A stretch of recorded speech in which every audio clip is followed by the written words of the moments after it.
Members of Congress, both parties in Congress, have been explicitly asked to weigh in on this very sober issue. The Republican Party, for the most part, is just deciding not to weigh in.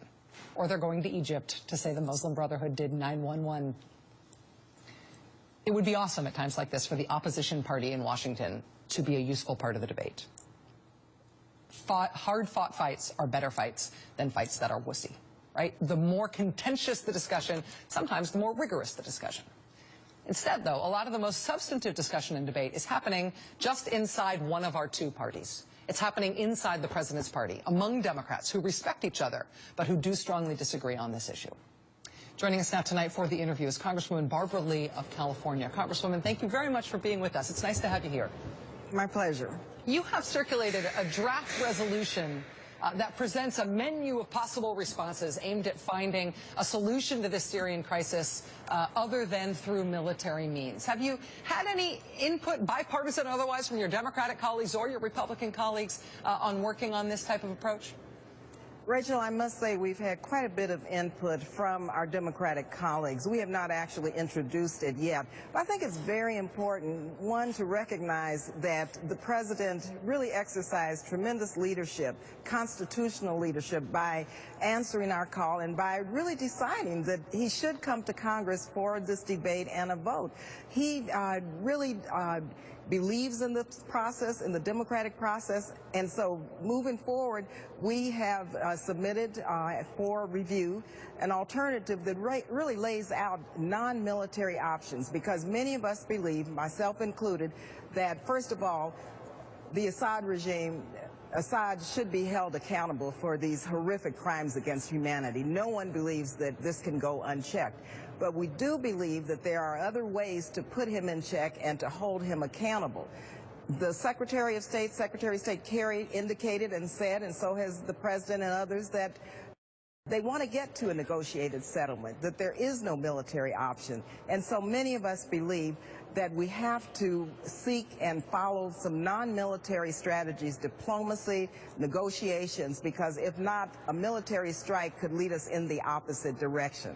It seems like in these fast-moving developments today that started with Secretary Kerry's comments this morning, but then moved very quickly when Russia and Syria both responded to what he floated as a potential way out of this. It seems like today there is a much more feasible non-military solution to this chemical weapons problem than there was even 24 hours ago. Do you think that Congress will play a role in trying to push all parties involved here toward that specific non-military solution of Syria giving up its chemical weapons?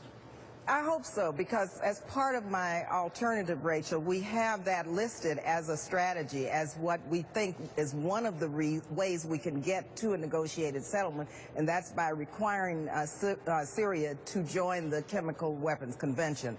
Having said that, it's very important that this debate move forward and that we consider all of the non-military options. And I'm very pleased with the fact that, of course, Russia, and we have to be, cautiously optimistic about this, and Syria and others are really looking at viable alternatives now. And so I think the president, once again, has shown tremendous leadership in being cautious and being deliberative and really thinking about how to move forward in consideration of what the American people are saying in terms of the possible consequences, unintended consequences of a military strike.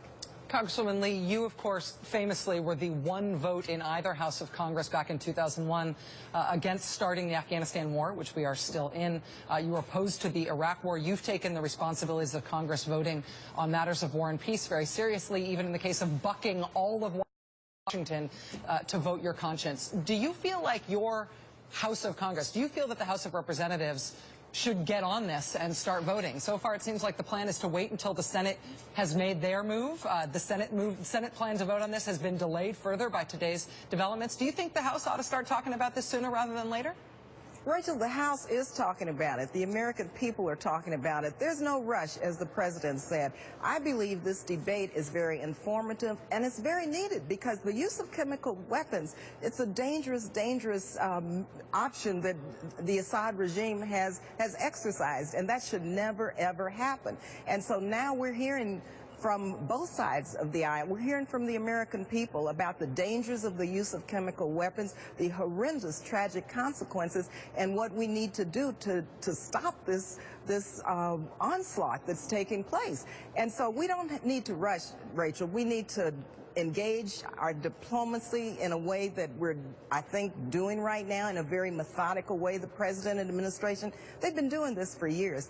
And so a military strike, the military option, that's always going to be on the table. So we're saying let diplomacy work. Let's see if we can get to a negotiated settlement, hold the Assad regime accountable, and really begin to help resolve the conflict that's taking place in Syria and so much of the Middle East.